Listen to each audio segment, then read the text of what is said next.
Discuss చేద్దాం ఒకసారి Wilson గారి దగ్గరికి వెళ్ళేసి మన రామంజలి దగ్గరికి వెళ్దాం. విల్సన్ గారు గుడ్ మార్నింగ్ అండి. Very good morning sir, Rajesh గారు. ఎలా చూస్తున్నారు ఈ ఋషికొండకు సంబంధించి? నిన్నంతా కూడా వీడియోస్ తీసుకొచ్చారు, బయటికి వచ్చారు. ఎందుకంటే 3 ఏళ్లుగా ఎవరు వెళ్ళినా కూడా లోపలికి అనుమతించలేదు. నిన్న గంట వెళ్ళేసి అక్కడ అందరినీ తీసుకెళ్లి అక్కడ ఉన్న విశాఖ ప్రజల్ని కావచ్చు, మీడియా వాళ్ళని తీసుకెళ్లి లోపల ఎలాంటి విశాలమైన భవనం నిర్మించారు, ఏంటి దాని కాస్ట్ ఏంటి అవన్నీ కూడా చూపించారు. దాదాపు 500 కోట్ల రూపాయలతో నిర్మించాల్సిన అవసరం ఏమొచ్చింది? ఇంతకుముందు అజయ్ గారు చెప్పినట్టు కేవలం బాత్రూంలో కబడ్డీ 20 లక్షల రూపాయలు ఖర్చు అయింది.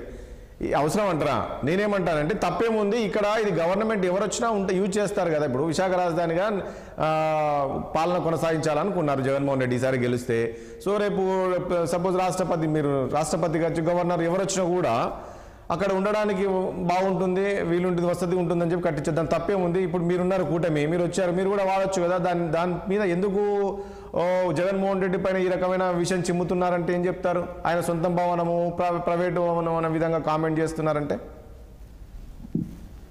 ఇప్పుడు రాజేష్ గారు, ఇది ప్రజాధనం.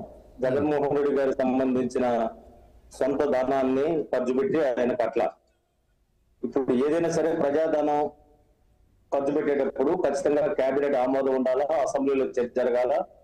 అదే సమయంలో దాన్ని దేని ఖర్చు పెడుతున్నారు అనేది ట్రాన్స్పరెన్సీ ఉండాలి. ఇప్పుడు మీరు హైదరాబాద్ లో సెక్రటరీ కట్టాడు, ఓపెన్ గా చెప్పే కట్టారు కదా. కొన్ని ఢిల్లీలో పార్లమెంట్ కట్టారు, చెప్పే కట్టారు కదా. అంటే నేనేమన్నానంటే ప్రభుత్వానికి ఒక బాధ్యత ఉంటుంది. అదేమన్నా మిలిటరీ భవనం రహస్యంగా పెట్టి కట్టడానికి అసలు ఎవరిని రాకుండా అసలు మొత్తం పోలీసుల చేత అరడికి గీయడం. మనలాంటి పేద రాష్ట్రంలో ఒకవైపు ఆస్తులు తనఖా పెట్టి మనం 1000 కోట్ల అప్పులు తీసుకొచ్చిన మన పరిస్థితుల్లో ఎక్కడ ఏది ఖర్చు పెట్టాలి అదే కదా విజ్ఞత. ఆ డబ్బులు ఏదో పోలవరం ఖర్చు పెట్టినా, ఆ డబ్బులు ఏదో అమరావతి ఖర్చు పెట్టినా కొన్ని 100 భవనాలు వచ్చిండే కదా. అదేవిధంగా రాష్ట్రంలో రకరకాల అవసరాలు ఉన్నాయి కదా, హాస్పిటల్స్ డెవలప్ చేసుకోవచ్చు కదా. నేనేమంటానంటే మనలాంటి పేద రాష్ట్రంలో ఆర్థిక సంక్షోభం వారం ఆర్బీఐ తలపెడుతున్న రాష్ట్రంలో ఇలా చేయాల్సిన అవసరం ఉందా లేదని ఒకటి ప్రశ్న. అదే సమయంలో రాష్ట్రానికి సంబంధించి ఇన్ని కష్టాలు బాధలు ఉన్నప్పుడు అదేవిధంగా ప్రతిపక్షాలకు విశ్వాసాన్ని తీసుకోవాలి. కట్టడం వద్దు, ఇప్పుడు టూరిజం భవనాన్ని కాసేపు ప్రభుత్వ భవనాలు టూరిజానికి అంత కాస్ట్లీ పెట్టి అక్కడికి ఎవరు రారు. 1. 2, గవర్నర్ కి రాష్ట్రపతికి అక్కడికి వస్తే నేవీ బిల్డింగ్స్ ఇవన్నీ ఉన్నాయి, అసలు అక్కడే ఉంటారు వాళ్ళ సెక్యూరిటీ దృష్ట్యా అన్ని అవసరాలు. పైగా విశాఖపట్నం రాజధానిగా డిక్లేర్ కాకుండా నువ్వు విశాఖపట్నం పోవడానికి లేదు, ఆల్రెడీ ఇష్యూ కోర్టులో ఉంది.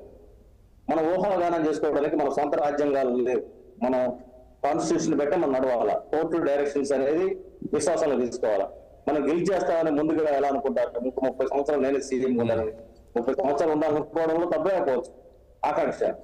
కానీ ₹1 ఖర్చు పెట్టేటప్పుడు దేని ఖర్చు పెడతాం అనేది ప్రజలకు తెలియజేయాల్సిన అవసరం ఉంది, తెలియజేసే ట్రాన్స్పరెన్సీ ఉండాలి. కానీ ఎక్కడ ట్రాన్స్పరెన్సీ లేదు. ఇంత డబ్బులు పెట్టి అందుకే ఏమంటారంటే కొత్తగా వచ్చిన ప్రభుత్వం దీనిపైన ఖచ్చితంగా ఒక విచారణ చేయాలి. దీనికి అనుమతించిన అధికారులు ఎవరో స్పష్టత రావాలి.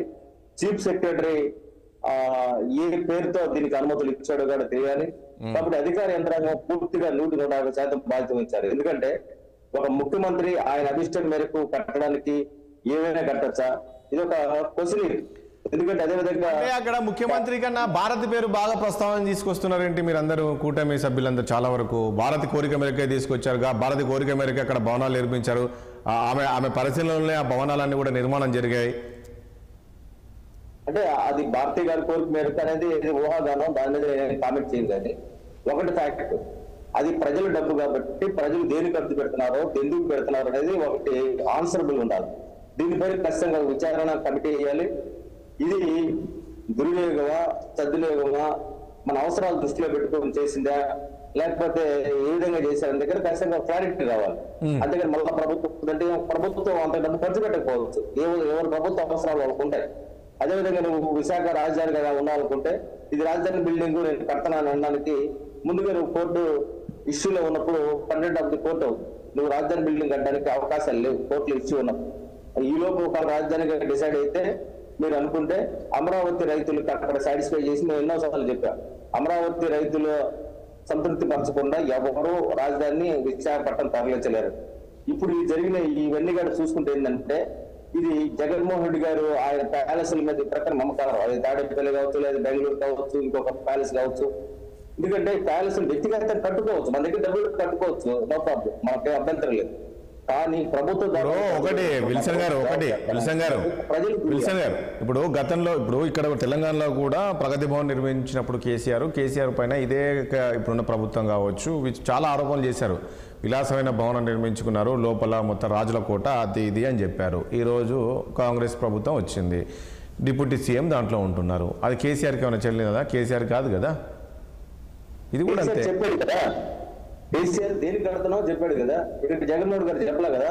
అది టూరిజం భవనం చెప్పలేదు, ముఖ్యమంత్రి గారు అక్కడ ముఖ్యమంత్రి విడుదల చెప్పలేదు, ఏం చెప్పలేదు. ఏముందో డాక్యుమెంటేషన్ కానీ మీడియా కానీ బయట పెట్టాల్సిన అవసరం ఉంటుంది. అందుకే నేనేమంటానంటే జవాబుదారితనంగా లేనప్పుడు ఇది పరిశీలిస్తారు, పరిశీలించుకుని ఎదుర్కొంటారు.